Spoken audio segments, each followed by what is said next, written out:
Inilah kisah Kenshin dan Kaori, seorang pemuda kaya yang menyamar kerja sebagai cleaning service. Versi Kaori TV, episode 263. Angelika yang curiga akan Kenshin yang bukan pekerja biasa. Setelah selesai makan siang bersama dan penutupan acara meeting, Angelika yang tak cerita ke temannya akan apa yang dipikirnya.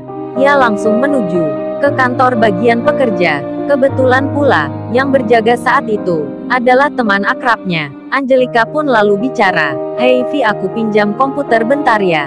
Aku mau cari sedikit info ini." Vivi temannya itu menjawab, "Tumben banget lu kesini. Emangnya kamu mau cari apa, Angel?" Angelika pun menyahut, "Nggak, ini cuman pingin tahu dikit aja. Data orang yang kerja di sini."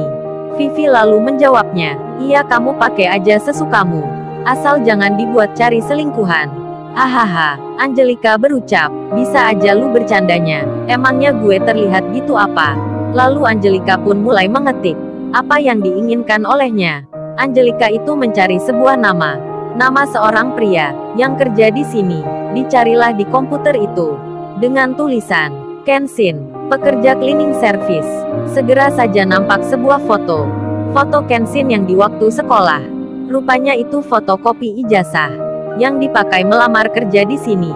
Angelika pun membaca infonya, nama lengkap dan tempat lahirnya, yang ternyata usianya tak jauh beda dengannya. Angelika lalu melanjutkan lagi. Ia membaca alamat tempat tinggalnya Kenshin, yang disebutkan ada di sebuah perkampungan. Tulisan itu menyebut kos-kosan. Rupanya Kenshin tak memakai alamat rumahnya sendiri.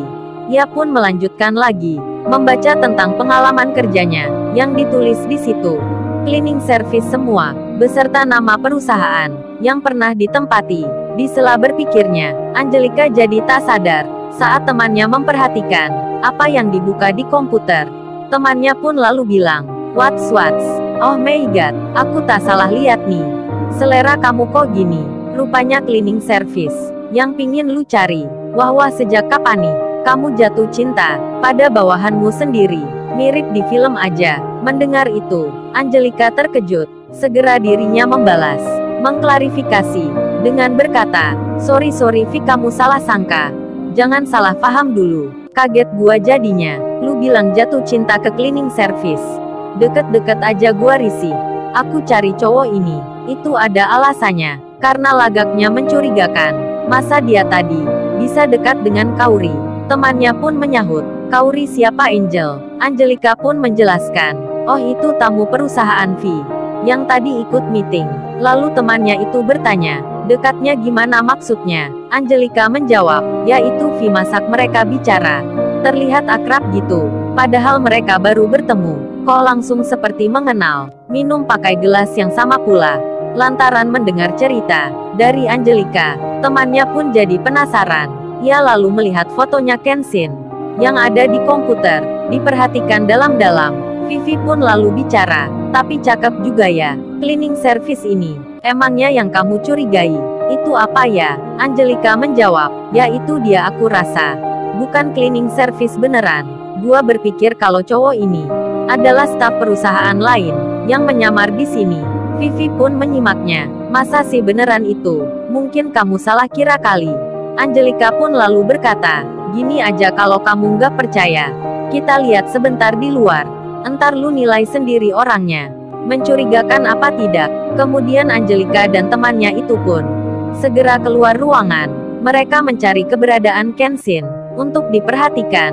Sementara Kenshin sendiri telah menyelesaikan pekerjaannya. Ia baru merapikan semua peralatan makan siang. Lalu ia pun keluar untuk mencari Iwan. Di sela berjalannya itu, ia dipanggil seorang perempuan. Mas, bisa minta tolongnya. Pindahkan kotoran yang ada di karung ini. Tolong buang ke depan. Karena tempatnya ini, saya mau taruh barang." Rupanya itu pasir selokan, yang kemarin belum sempat diangkut oleh petugas kebersihan yang lain. Jadinya Kenshin itu kini mengangkatnya. Pasir selokan yang berwarna hitam, yang baunya agak menyengat, dan terlihat masih basah. Kotoran itu ditaruh di pundaknya. Kenshin pun berjalan pelan untuk menuju tempat pembuangan. Saat perjalanan itu, tiba-tiba dirinya tak sengaja berpapasan dengan Angelika, yang lewat di persimpangan. Angelika dan temannya itu pun langsung merasakan suatu bau yang tak mengenakan. Lalu dilihat olehnya, seorang pria yang lewat ini berseragam cleaning service, lagi memanggul karung, ditaruh di pundaknya. Angelika akan menegurnya, namun karena bau yang menyengat, ia lebih menghindar saja, sembari dilihat olehnya, yang ternyata itu cleaning service tersebut. Ia pun bicara ke temannya, "Itu Vi cowok yang gua maksud tadi." Vivi temannya pun melihat, langsung ia berkata, "Masa sih itu orangnya? Aku tadi nggak ngeliat wajahnya." Angelika pun menyahut, "Iya itu memang dia." Lalu Vivi pun berucap, "Kalau itu benar yang lu maksud, kayaknya kamu salah kira Angel. Masa kalau dia staf yang menyamar, bisa bawa kotoran kayak gitu? Itu sih kagak mungkin. Dia mah cleaning service beneran." Angelika pun berpikir sejenak akan pendapat temannya, lalu karena sudah melihat tentang orang yang dicarinya, Angelika dan temannya itu pun memutuskan kembali ke kantor masing-masing. Kemudian, setelah berjalan sesaat, melewati belokan, Angelika malah melihat Kauri yang nampak berdiri di sekitarnya. Ada beberapa cleaning service pula, baik laki maupun perempuan. Rupanya Kauri sedang bertanya-tanya dengan ramah sekali. Kauri itu nampak tersenyum-senyum, bercanda dengan cleaning service di situ. Angelika yang melihatnya seakan tak percaya dibuatnya. Kenapa Kauri tak merasa risih dengan pekerja biasa kayak gitu? Lantaran berhenti melihatnya, Angelika pun ditanya temannya, "Ada apa say lu kok lihat orang itu?" Angelika lalu menjawab, "Kayaknya beneran Devi. Apa yang kamu kira? Cleaning service tadi memang pekerja biasa. Itu Vi cewek yang aku maksud itu. Tamu perusahaan di sini. Kok bisa dia seperti itu? Langsung akrab dengan pekerja di situ." Vivi pun melihatnya, lalu ia berkata, "Jadi beneran kan yang gua bilang? Berarti cewek itu aja yang memang baik sama cleaning service di sini." Karena hal yang demikian, Angelika pun jadi sadar, ia tak curiga ke Kenshin. Apalagi Kauri, yang dilihatnya ini, ternyata memang begini, bisa cepat bergaul ke orang yang belum dikenalnya. Bahkan itu cleaning service sekalipun. Namun pertanyaannya, yang masih disimpan, kenapa Kauri bisa berubah kota seperti dulu? Sementara, Kenshin, yang telah sampai di tempat pembuangan, yang ada di luar perusahaan, dengan seragam yang terlihat sedikit basah, ia pun segera kembali lagi untuk mencari Iwan. Namun setelah dilihat ke sana kemari, Iwan itu tak dijumpai. Kenshin pun memutuskan berganti seragam dulu. Ia kembali ke ruang kerja, yang di situ ada pakaian kedua. Saat Kenshin sudah masuk ke dalam mobil yang dimaksud sebelumnya, yang di bawah Nita adiknya, kini tiba di pintu perusahaan.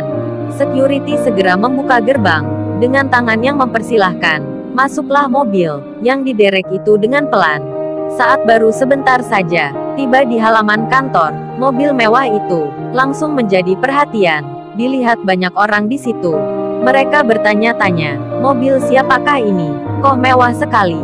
Di tengah perhatian yang demikian, turunlah Nita adiknya Kenshin dari mobil yang dinaiki. Pandangan mata pun segera tertuju ke seorang wanita muda yang belum pernah dilihat sebelumnya, termasuk Angelika, yang kebetulan akan ke tempat kerjanya. Angelika itu jadi terhenti karena melihat supercar di sini yang begitu mewah sekali, dinaiki seorang wanita yang terlihat usianya masih muda sekali.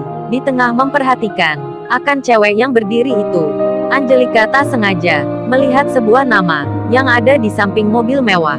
Nama itu tertulis Kenshin Lamborghini Limited Edition. Saat Angelika membacanya, jantungnya berdetak kencang. Angelika langsung teringat akan cleaning service yang baru saja lewat. Lalu, bagaimana kisah selanjutnya? Subscribe channel ini untuk episode berikutnya. Terima kasih.